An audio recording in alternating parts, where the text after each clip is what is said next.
I'm a sister's girl. My parents had a business marriage, devoid of any real affection, and they each had their own lovers outside the relationship. After they had my sister, Genevieve Quentin, the family elders pressured them to have a son to inherit the family business. To their disappointment, the second child was another girl. So, when I was born, my parents didn't even glance at me before walking away. It was Genevieve who raised me. At just 8 years old, she took on the role of a parent. She was the one who mixed my formula, read me bedtime stories.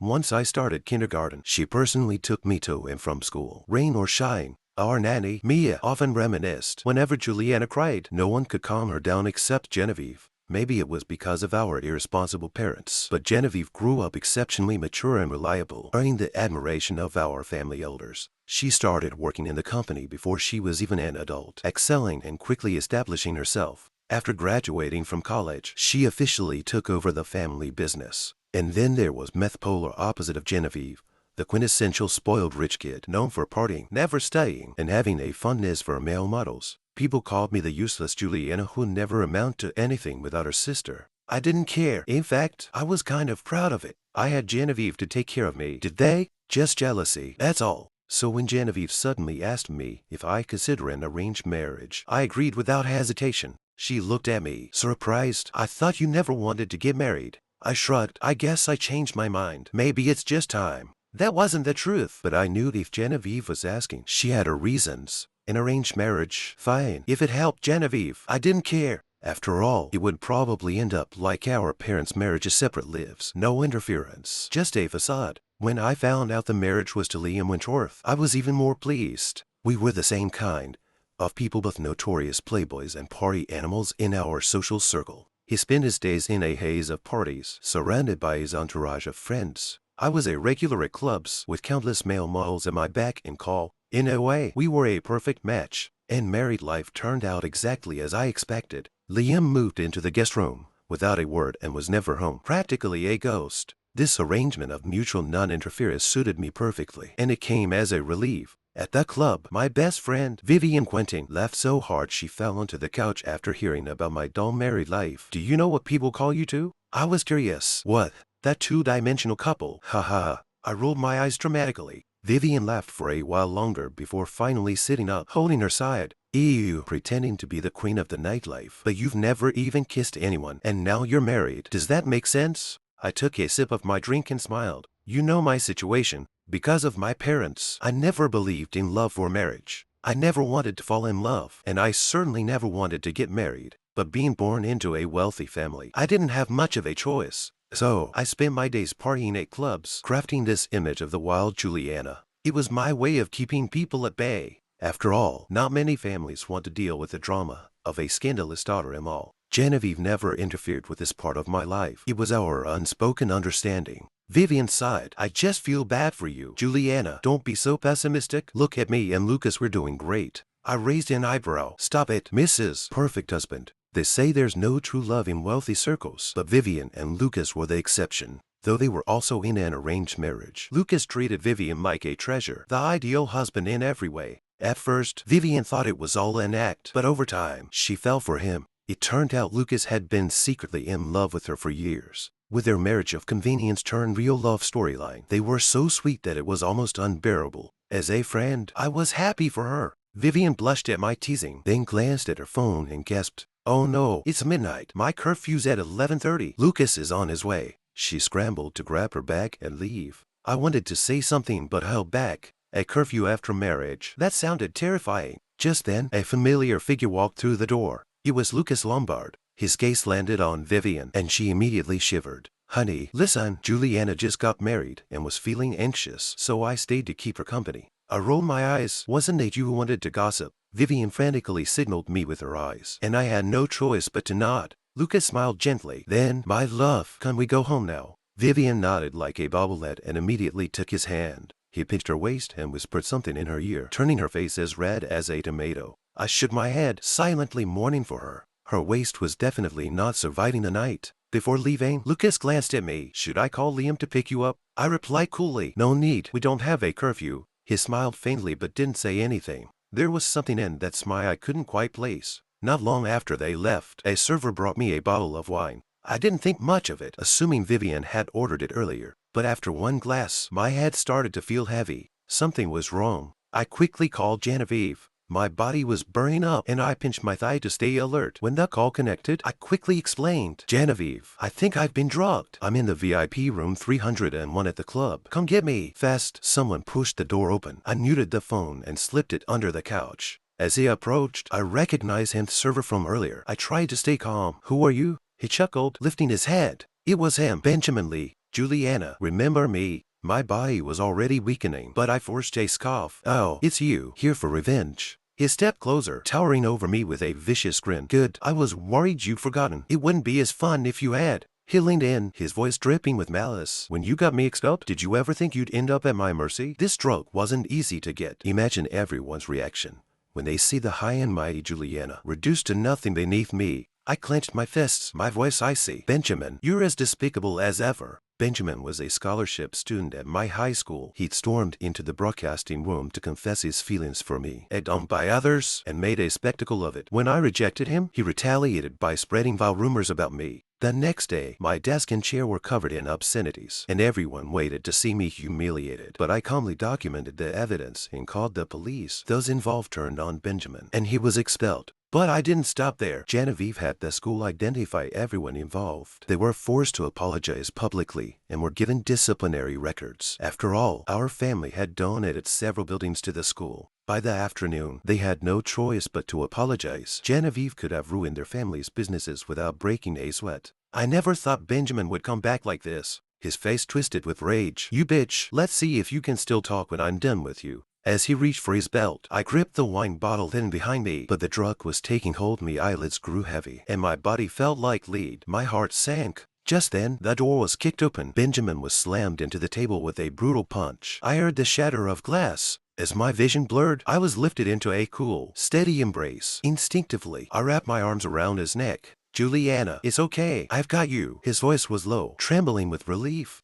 "Liam, why are you here?" He carried me out, his hold firm. "You called the wrong number," I answered. I felt his body tense, and I loosened my grip. "Sorry for bothering you." He glanced at me, his tone sharp. "Juliana, we're married." I blinked, processing his words. Right, an marriage in name only. In the car, that heat was unbearable. Out of the corner of my eye, Liam looked even more handsome, his sharp features striking a chord in me. I swallowed hard, forcing myself to look away. He glanced at me, his Adam's apple bobbing. "Hang on, we're almost home." I frowned, frustration bubbling up. "Liam, I've been drugged." His voice remained calm. "I know. I called the family doctor." My face burned hotter. I turned away, burying my face in his jacket. The faint scent of his cologne was intoxicating, further unraveling my resolve. After a moment, he seemed to stifle a laugh, as though, "You thought." "Shut up." At home, Liam carried me to the bed. I clung to him, making it hard for him to move. His face was cool, and I pressed mine against it. He frowned, his fingers trembling. "Juliana, what are you doing?" But I was fixated on his lips, my rationality slipping. I closed the distance, kissing him. His eyes widened, and after a stunned moment, he pushed me away. "The doctor's almost here. Just hold on." But I tightened my grip on his neck. "Liam, I can't wait. You said we're married, didn't you?"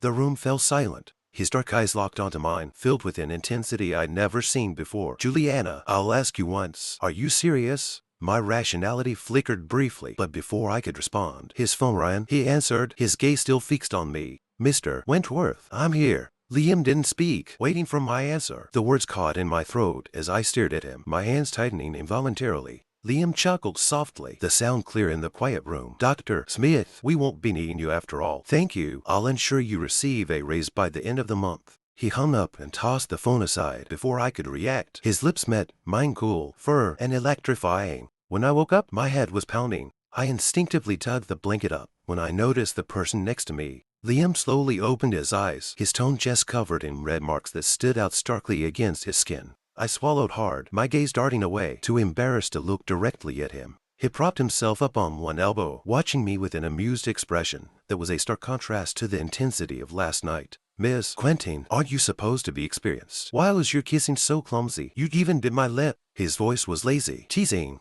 I shot back, refusing to back down. "Aren't you the playboy? Why couldn't you even unbutton my shirt properly?" He coughed abruptly, his gaze shifting away, the tips of his ears turning pink. I smirked, pressing my advantage, and, either way, the experience was underwhelming. Liam stared at me in disbelief, his dark eyes flashing with a mix of embarrassment and frustration. through gritted teeth. He said, "I've never even held a girl's hand before." I was shocked, trying to keep my composure. I replied coolly, "Oh, well, that explains it. Juliana, last night." Ew. Shut up. I practically fled back home, my heart racing. Genevieve had stayed home instead of going to the office, waiting for me. As her eyes landed on the marks on my collarbone, she raised an eyebrow, a knowing smirk playing on her lips. My face flushed, and I threw myself into her arms, burying my face in her shoulder to change the subject. "Genevieve, you have to teach Benjamin a lesson. He almost ruined me last night." She gently stroked my hair, her usually cold eyes softening with affection. "Don't worry, anyone who dares to hurt you will regret it."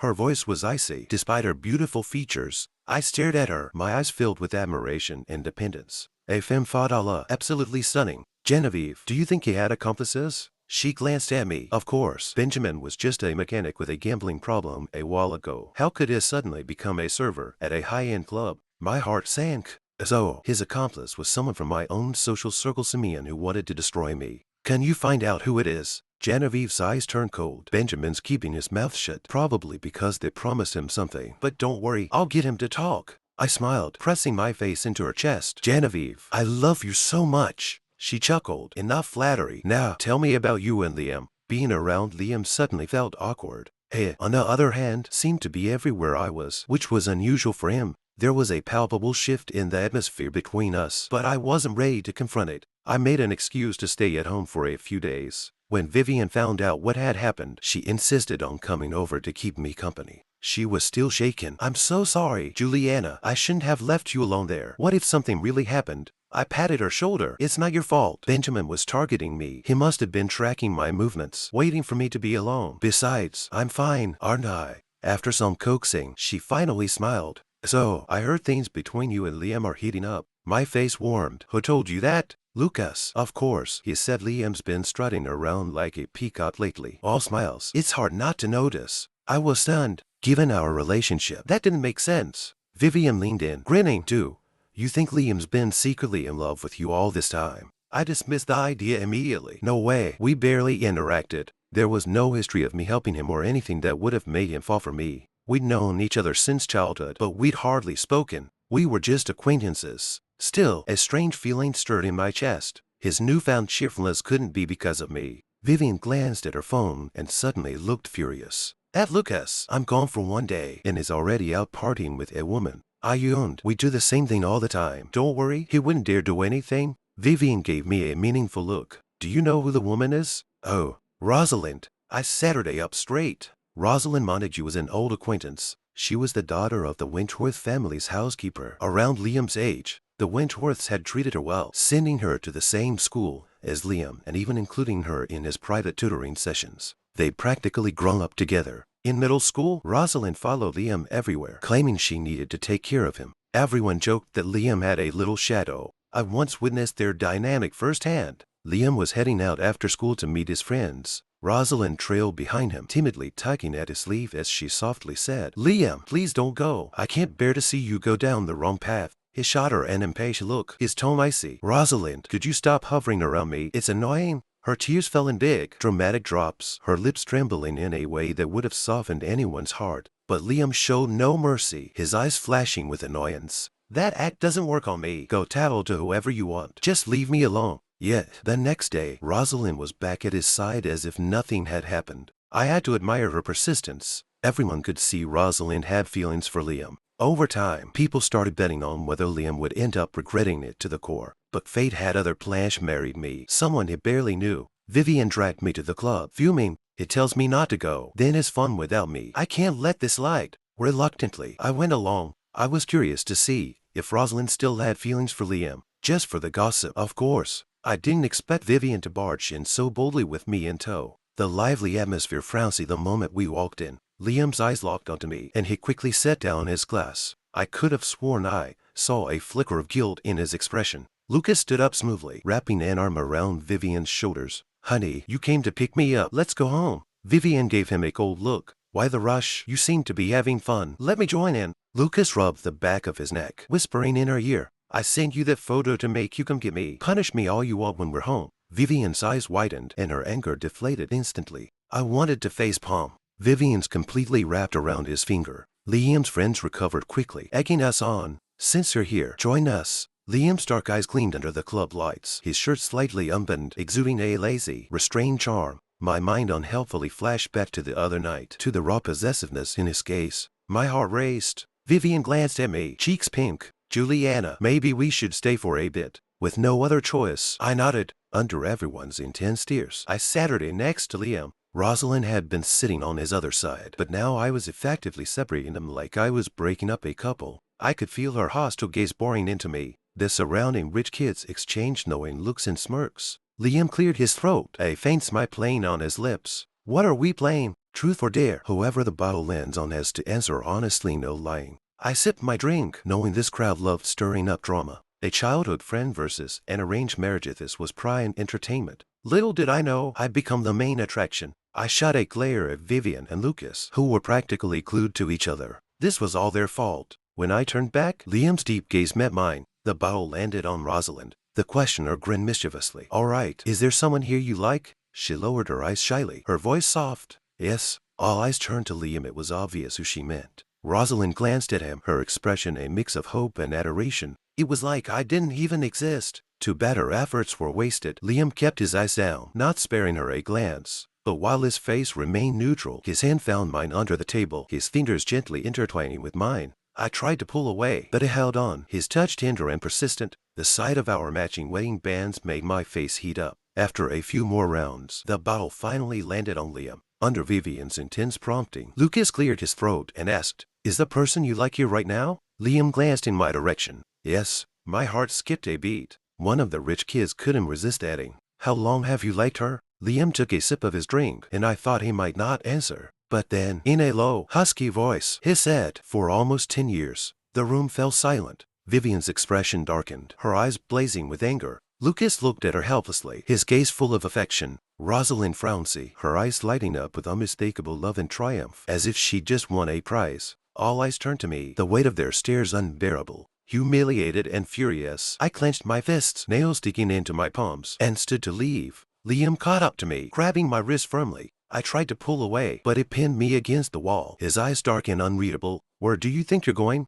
My voice cracked, equal parts anger and hurt. We agreed to keep things casual. Liam, but flirting right in front of me, couldn't even pretend to care. Fine, maybe I'll go find some. His kiss swallowed the threat, hands caging me against his chest until my lungs burned for air. When he finally pulled back, his gaze burned hotter than my flushed skin. There's no one else. Never has been. I blinked through the haze. But you said you loved her for 10 years. A low chuckle vibrated against my palm, where I shoved it as stupidly perfect pecks. We've known each other 12. Are you really this clueless? Jules, that doesn't count. We barely spoke. His lips brushed my ear, sparking shivers. Counts to me, that girl who shoved bullies into mud puddles, the one who slingshotted rocks through Oakman Jenkins' window after he kicked stray puppies, the warrior queen, who told the entire lacrosse team to shove their rumors where the sun don't shine. He nipped my earlobe. Been obsessed since day one. Stop. I slapped a hand over his mouth, cheeks flaming. Of course he'd witnessed every mortifying childhood moment. Liam's eyes crinkled with that infuriating, heart-fluttering warmth. Get it now, sweetheart. I looked away, biting my traitorous smile.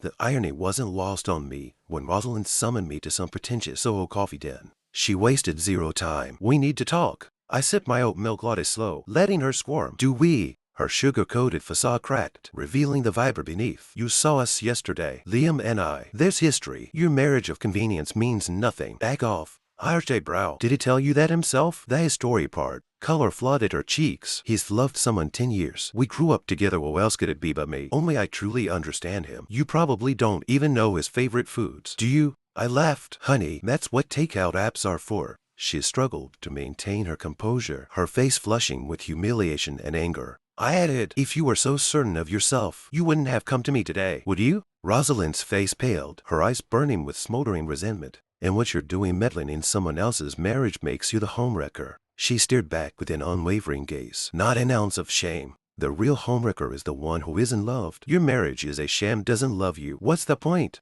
Funny, I flipped my phone screen toward her. Hear that, babe? Rosalind says you don't love me. Liam's voice purred through the speaker. Velvet dark. Only you. Jules. Always. Rosalind turned sheet white as I grinned my best villainous smile. Care to repeat that to his face? Honey. You bitch. She lunged with her scalding cup. I caught her wrist mid-air, twisting until her gasp drew stares. First you try to steal my husband, now my dry cleaning. I leaned closer, dropping to a whisper. Tell me, does Benjamin still work at that shady club, or did paying him to spike my drink burn that bridge? Her pupils blew wide. I didn't. Save it. I released her with a shove. Next time you want to play homewrecker, bring better ammunition. Her pupils flickered, refusing to meet my gaze, but she still wouldn't admit it. Got proof? Don't throw baseless accusations around. I scoffed. If I didn't have proof, no one would have suspected you in the first place. That was your plan, wasn't it? Her face tightened as I leaned in, my voice a silken whisper. A desperate homewrecker tries to drug the wife, only to end up playing right into the couple's little game. Poetic, don't you think? Someone should write a novel about it. Her eyes burnt with fury, her glare practically peeling my skin. Just then, I spotted Liam striding toward us, his tailored coat flaring behind him like some romantic hero. Sorry I'm late. Sweetheart, you okay? He moved to hug me, but I pressed my foam against his chest, stopping him, his brows furrowed, confusion and hurt flickering in his eyes. Beside us, Rosalind's lips were nearly bleeding from how hard she was biting them. I smirked, forwarding the files Genevieve had sent me to his phone. Take a good look at what your dear friend has been up to. Handle it. I don't care how, but I want results. With that, I turned on my heel, my stilettos clicking with finality. If he didn't handle this to my satisfaction, he could forget about me moving back in. When I got home, I was greeted by the unwelcome sight of my estranged parents lounging in the living room. I ignored them, heading straight for the stairs. Juliana, is that how you greet your parents? No manners at all, my father barked. I rolled my eyes. Sorry, but when you're raised by no one, you don't exactly learn manners. My father's face turned red with fury, and he stood up abruptly, his hand raised. My mother grabbed his arm, her voice unnervingly sweet. Juliana, he's still your father. No need to be so harsh. I turned, my smile dripping with sarcasm. Oh, please, don't pull the parent card now. You didn't exactly win any awards for raising me. So, what's the real reason you're here? Must be something really important, if you're suddenly gracing me with your presence. They exchanged uneasy glances. My father cleared his throat, his tone softening unnaturally. You're close with Genevieve. Talk to her. She's almost 30 and still unmarried. It's embarrassing. My mother chimed in. Running the company is too much for a woman. We found some suitable matches for her. She needs to settle down. It took me a second to process their audacity. I left, cold and sharp. Let me guess. You see how well Genevieve's running the company, and now you want her out so your precious, illegitimate kids can take over. Bravo. Truly, you two are made for each other. My father's face turned deep red, while my mother stammered. What's your tone? This family isn't yours to control. I stepped closer, my voice icy. You're delusional if you think any of your little replacements could do what Genevieve's done. She's doubled the company's worth in a few years. The board adores her. Ew, you're lucky you're still getting your dividends. Keep pushing, and you might lose even that. They stared at me, stunned. I leaned in, my sweet as poison. I've got a knack for making people miserable. If you so much as breathe in Genevieve's direction, I'll make sure your little affairs and illegitimate spawns become the talk of the town. Want to test me? They left without another word. As the door clicked shut, I turned to see Genevieve standing there, her expression unreadable. My mother hesitated, whispering, Genevieve. Genevieve didn't respond, just watched them with a quiet sadness. Finally, she sighed, don't come back unless it's necessary. Their shoulders slumped as they shuffled out. I grinned, running to hug Genevieve. Welcome home, Genevieve. She smiled, cupping my face like I was still her little sister. My Juliana's all grown up. Even now, married and independent, I enjoyed her treating me like a kid. That night, as we lay in bed, Genevieve broke the silence. Do you know why I arranged for you to marry Liam? I stayed quiet, though I had my suspicions. She chuckled softly. I didn't want to let you go. I could have taken care of you forever. But that guy, he was persistent. He even got his brother, Bernard, to broker the deal, offered me a few projects as a bribe. I checked him out, seemed like a good match, wild on the outside, but just like you, never been in love before. I pressed my lips together, a faint sweetness bubbling in my chest. Genevieve continued, remember those people who spread rumors about you, how they all showed up with bruises the next day? I blinked. Wasn't that you? Genevieve chuckled softly. I was planning to, but someone beat me to it. It took me a moment to connect the dots. Him. My face warmed, and I mumbled, why would it do that? She gave me a knowing look before rolling over. Ask him yourself tomorrow. Tomorrow? Yeah, he said he's coming to pick you up. The next morning, Liam was already in the living room when I came downstairs. His eyes lit up when he saw me, though the dark circles under them betrayed his sleepless night. I frowned, my voice soft. You didn't sleep. He stood immediately, pulling me into a careful embrace, as if I were something fragile. How could I? I almost lost you. His voice was rough from exhaustion. I couldn't help but laugh, though my heart ached for him. Liam's lips pressed into a thin line, his gaze dropping to meet mine, looking every bit like a kicked puppy. I feigned indifference. So, what happened with Rosalind? His expression hardened, disgust flashing in his eyes. Don't worry, Jules. I handed the evidence over to the police. She's getting the book thrown at her. Good. I wasn't about to let her off the hook. Liam's mother had tried to intervene, using her authority as my mother-in-law to pressure me into dropping the charges. But Liam had shut that down fast. Rosalind and her mother had knelt in the Wentworth family's grand hall all night, causing chaos. Funny enough, the Wentworth family wasn't so different from Liam's parents, had their own share of affairs, though they were more discreet about it. But with Liam's older brother, Bernard, at the helm, there was no room for interference. He'd fired Rosalind's mother on the spot